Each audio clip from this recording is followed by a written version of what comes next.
ಇದ್ರ ಹೆಸರು ಬಂದ್ಬಿಟ್ಟು ಹೊರ್ತೂರು ಒಡೆಯ ಅಂದ್ಬಿಟ್ಟು ನಮ್ಮ ನಾಳೆ ಪಿ ಕಟ್ಟಿ ಬಿಡ್ತಾರೆ. ಯಾವ ಮಟ್ಟಕ್ಕೆ ಸ್ಪೀಡ್ ಐತೆ ಅನ್ನೋದು ನೋಡ್ರಿ.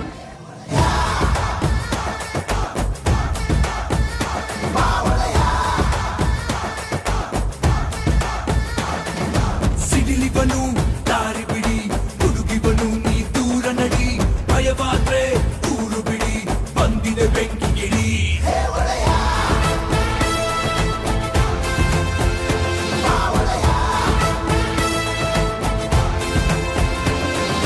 ಅಸ್ತ್ರಗಳ ಕೆಳಗೆ ಇಡಿ, ಅಡ್ಬಿಟ್ಟು ನೀ ದಂಡ ಹೊಡಿ, ನಡುಕಾನ ನೀರು ಕುಡಿ, ಇವನ ನೆರಳು ಪಡಿ.